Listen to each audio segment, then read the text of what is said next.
Olá, meu nome é Alfredo e este é o segundo vídeo da série sobre lógica de predicados de primeira ordem.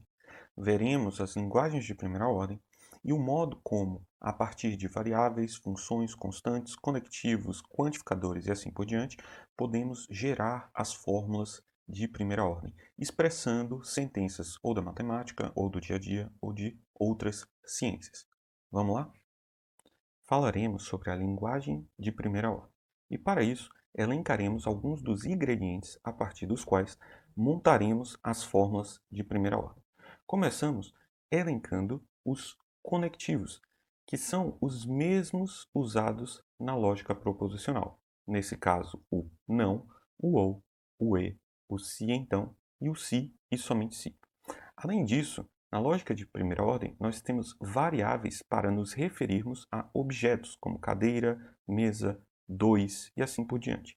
Nesse caso, usaremos as letras x, y e z e as suas versões com índices, como x1, x2, y1, y2 e assim por diante. Nós temos também os quantificadores, que são um elemento muito importante na lógica de primeira ordem. Nesse caso, nós temos o A maiúsculo invertido, que se refere à ideia de para todo, e nós temos o E invertido, que se refere à quantificação existencial. Existe algo. Para expressarmos as fórmulas de primeira ordem, ainda precisamos de um ingrediente muito importante, que são as relações. As relações são uma forma mais geral de propriedade e escreveremos as relações com letras maiúsculas, como R, P, A e assim por diante. As relações elas podem ser unárias, e nesse caso se aplicam a somente um objeto, como por exemplo, ser azul, ser branco e assim por diante. As relações binárias, que podem ser aplicadas a dois objetos, nesse caso, algo como ser maior que, e as relações enárias, que se aplicariam conjuntamente a n objetos. As funções, que também são um ingrediente essencial da lógica de primeira ordem, são também desse mesmo formato, ou seja, elas podem ser unárias, binárias, enárias e assim por diante. As funções na lógica de primeira ordem, elas têm a tarefa de nos dar objetos a partir de outros objetos. E nós temos teorias muito naturais que fazem uso extensivo de funções, como por exemplo a aritmética, a álgebra. A soma na aritmética ou na álgebra, ela é uma função que leva dois objetos em um terceiro objeto. E nós temos as constantes, que são formas de nos referirmos diretamente a um objeto em específico. E para as constantes, usaremos, por exemplo, a letra C, C1, C2 e assim por diante, ou C com algum outro tipo de índice. Note que podemos entender as constantes como uma função zeroária, ou seja, uma função que não recebe nenhuma variável e entrega um objeto. Além de todos esses termos, nós usaremos os parênteses para elencar ou dividir os contextos onde cada um desses componentes aparece. Vamos agora estudar os termos, que são uma forma mais geral de funções combinadas com variáveis. Os termos são modos de nos referirmos a objetos em específico. E vamos estudar aqui, a partir de alguns exemplos, como operar com termos de primeira ordem.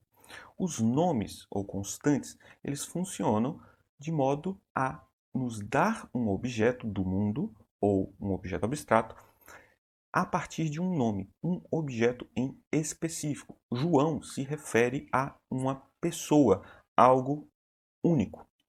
E esses nomes, eles vão funcionar como termos. Mas, além disso, nós podemos usar as funções para obter novos termos, novos objetos, a partir de um outro objeto.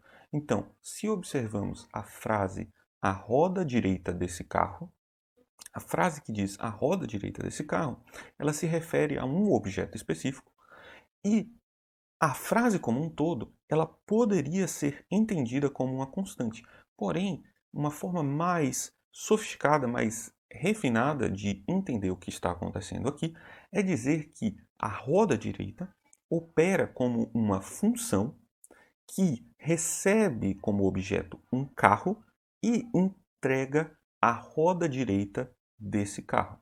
Então nós temos que a roda direita, o termo obtido na roda direita do carro é uma função RD que vai de carros em rodas. Então, ao inserirmos um carro, no caso este carro, nós obtemos uma roda, que é, no caso, a roda direita do carro.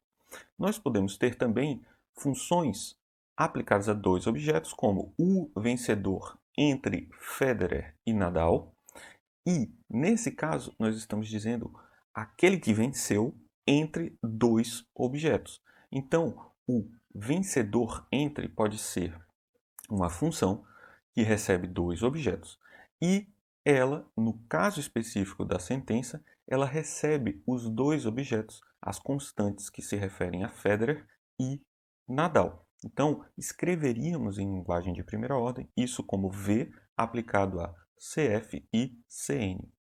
Nesse caso, V vai ser uma função que vai do produto cartesiano de humanos com humanos em humanos. Ou, pensando de um outro modo, vai de dois humanos em um humanos.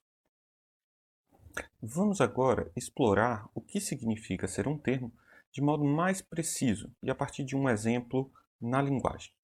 Termos são composições de funções constantes e variáveis. Então, eu posso compor várias funções com várias constantes e várias variáveis. Então, observe o exemplo a seguir. Nós temos uma função f aplicada a g de xy, a z e a c. Vamos entender o que está acontecendo com esse termo. No caso, nós temos três variáveis sendo usadas aqui, que são o x, y e z, e nós temos, além disso, a constante c. Temos duas funções sendo usadas para compor esse termo. No caso, nós temos a função g, que é uma função binária. Veja, g recebe como objetos x e y, e, portanto, ela é uma função binária. E a função f é uma função ternária, ela recebe três objetos. Aqui poderia se confundir que f recebe 4 objetos, mas de fato f recebe só 3 objetos, porque g entrega um objeto a partir de dois objetos. Então, g de xy é um único objeto, z é um objeto, c é um objeto, e, portanto, nós temos 3 objetos sendo usados como parâmetros em f. Em álgebra, poderíamos fazer algo semelhante observando operações elementares. Nós escrevemos a expressão x mais 3 vezes π, e essa expressão, se usarmos a notação que estamos propondo, vai funcionar de qual modo? Note, a multiplicação ela está sendo aplicada a esses dois objetos, o x mais 3 e o π. Então, colocaríamos na frente a operação de multiplicação e agora vamos ver quem são os dois objetos que estão sendo operados a partir dessa função. No caso, nós temos o primeiro objeto, que é o resultado de uma soma, e, portanto, o primeiro objeto vai ser a soma do x com a constante 3, e o segundo objeto aplicado na multiplicação é a constante π. Certo? Nesse caso, nós convertemos algo da notação usual para as operações aritméticas algébricas na notação mais universal que costumamos usar quando estamos falando de operações lógicas. De modo formal, vamos dizer que um termo pode ser obtido de dois modos. Primeiro, dizemos que t é um termo se t é uma constante ou uma variável. Nesse caso, vamos dizer que uma variável sozinha, ela é uma variável, é x, por exemplo, e x é um termo. X pode ser também chamado de um termo. E uma constante, ela também é um termo. São termos que nós diremos atômicos, eles são únicos, eles não são feitos a partir de composições. E nós temos também os termos compostos. E como que vamos dizer de modo preciso o que são os termos compostos? Diremos o seguinte: se f é uma função enária, ou seja, ela recebe n objetos, e T1, T2, T3 e assim por diante até Tn são termos, ou seja, são termos mais simples, então vamos dizer que f aplicada a T1, T2 até Tn é também um termo. Isso é uma definição recursiva do que é um termo, mas não focaremos agora em como explorar e realizar demonstrações a partir das definições recursivas. Vamos continuar com a abordagem mais simplificada para explorarmos de modo intuitivo a linguagem de primeira ordem. Vamos então começar a definir o que é uma fórmula atômica. Da mesma forma que nós temos os termos atômicos, que são as variáveis e as constantes, nós temos também as fórmulas atômicas, as fórmulas que são indivisíveis enquanto fórmulas. Fórmulas, elas são expressões potenciais de algo que pode ser verdadeiro ou falso. Nesse caso, observe a seguinte sentença. Se dissermos a mesa é branca, nós temos um fato atômico, um fato que não pode ser dividido a partir de conectivos. Estamos atribuindo simplesmente a propriedade de ser branco à mesa. E, de modo semelhante, nós temos a sentença José é maior que Bruno. Ela expressa um único fato, uma única propriedade da relação entre José e Bruno. No caso, que José é maior do que Bruno. E destacando aqui cada um desses componentes, nós temos que ser branco é uma propriedade, a mesa é um objeto e, de modo semelhante, maior que é a nossa relação de interesse. Vamos explorar então isso mais aprofundadamente.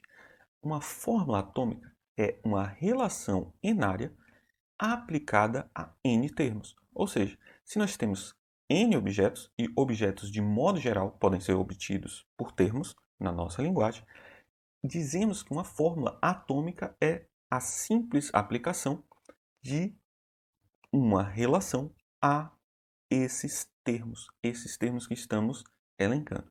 Então, observemos agora uma composição dos termos que nós trabalhamos com uma relação.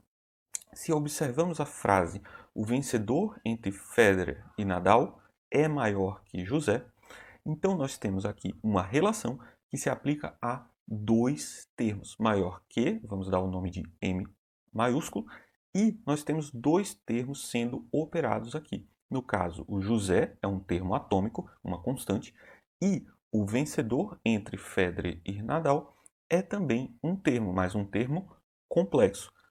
Nesse caso, vamos dizer, por exemplo, que o termo José vai ser dito na nossa linguagem formal por CJ, J de José. E, de modo semelhante, nós vamos ter o termo VCFCN. É aquilo que é obtido como o vencedor entre os dois objetos dados pelas constantes CF e CN. Note que, embora o termo seja complexo, ainda assim nós vamos dizer que a fórmula ela é atômica, porque a atomicidade da fórmula tem a ver com o fato de que estamos somente aplicando uma relação a um conjunto de objetos. Se esses objetos são dados de modo simples ou complexo, não importa nesse caso. Com esses ingredientes, podemos agora escrever a sentença como um todo de modo formal ou na nossa linguagem formal.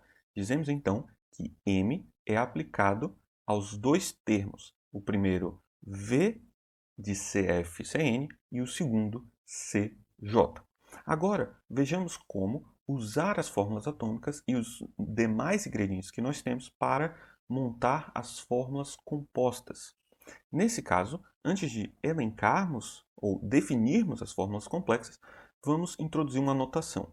Vamos usar as letras gregas, alfa, beta, gama e assim por diante, para nos referirmos às fórmulas em geral. E nesse caso, vamos dizer que se alfa e beta são fórmulas, possivelmente mais simples, certo? Fórmulas como as fórmulas atômicas, então, ao compormos elas usando a negação, no caso, não alfa ou beta, e assim por diante, alfa e beta, alfa implica beta, alfa se somente se beta, para todo x, e agora lembra, nós colocamos um para todo e dizemos qual é a variável que estamos quantificando universalmente. Então fazemos para todo x. O para todo, nesse caso, está dizendo que o x pode assumir como objeto qualquer objeto do nosso domínio. E existe x alfa, da mesma forma, estou dizendo que existe alguém que pode ocupar o lugar da variável x. Todas essas composições, elas nos oferecem as fórmulas compostas da nossa linguagem formal. Todas elas são fórmulas. E note agora que se escrevemos algo como o vencedor entre Federer e Nadal é maior que alguém, lembra, na frase anterior, nós, ao invés de usarmos alguém, falamos um José, demos uma constante. Mas agora a fórmula expressa algo totalmente novo. Veja, dizemos o vencedor entre F e N, entre Federer e Nadal, é maior que alguém. O que eu estou dizendo com essa pessoa, que é o vencedor, é maior que alguém? Bom, estou dizendo simplesmente que existe alguém que é menor do que ela. E nesse caso, nós podemos agora expressar isso usando um x para se referir a alguém genérico e fazermos a composição necessária. Diremos que o alguém é um x e reescreveremos a sentença que fizemos anteriormente. E, ao invés de CJ, a constante que se refere a José, usaremos a variável x. Mas agora nós temos isso como uma forma e, para expressar a ideia contida na sentença anterior, nós precisamos dizer que x está quantificado existencialmente. Não se preocupem aprofundadamente com a semântica do que estamos falando agora, né? Como entender de onde vem esse existencial ou não. Nós entraremos em mais detalhes à medida que formos avançando com o curso. Agora, estamos preocupados em como montar essas fórmulas e como essa montagem das fórmulas é natural. Então, nesse caso, o que fizemos é, temos um termo V de CFCN, temos o segundo termo, que é o x, lembra, variáveis também são termos. Esses termos estão sendo relacionados através da relação M, e agora essa fórmula atômica está sendo quantificada existencialmente. Como nós vimos, colocamos então, existe x na frente da nossa fórmula atômica M desses termos. Certo?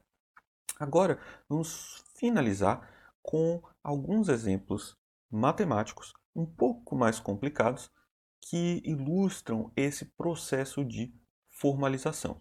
Digamos que nós queremos expressar a ideia de que x é um número primo. Suponha que a nossa linguagem, a linguagem formal que estamos usando, ela se refere somente a números naturais, né? Números naturais como 0, 1, 2, 3 e assim por diante.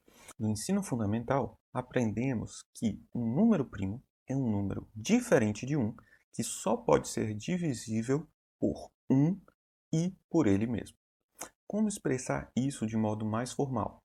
Primeiro, vamos expressar a parte mais fácil, que é dizer que x não é 1. X não pode ser 1 e ser primo ao mesmo tempo. Então, nesse caso, vamos dizer não vale que x é igual a 1. E além disso, então nesse caso usamos o e, temos que o número ele só pode ser divisível por 1 e por ele mesmo. Como que vamos expressar essa ideia? Vamos dizer que qualquer que seja o número, se ele divide o número x, então ele tem que ser 1 ou ele tem que ser x. Nesse caso, vamos usar a quantificação universal e vamos dizer que quando y divide x, então y tem que ser igual a 1 ou y é igual a x.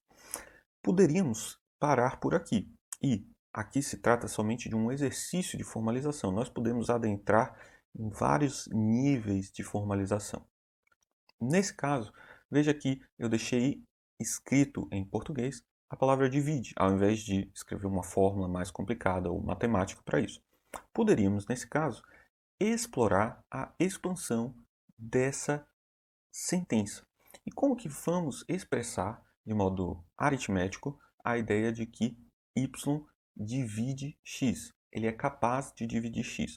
Bom, nós podemos expressar isso de modo simples, dizendo que existe um número que, quando multiplicado por y, resulta em x. E vamos escrever exatamente essa fórmula. Existe um terceiro elemento, um z, que, quando multiplicado por y, e aqui estamos colocando multiplicado na notação tradicional, ao invés da notação formal que estamos usando, eu espero que no contexto isso fique claro. Estamos falando de números, então estamos acostumados com essa notação. E nesse caso nós temos que y vezes z é igual a x.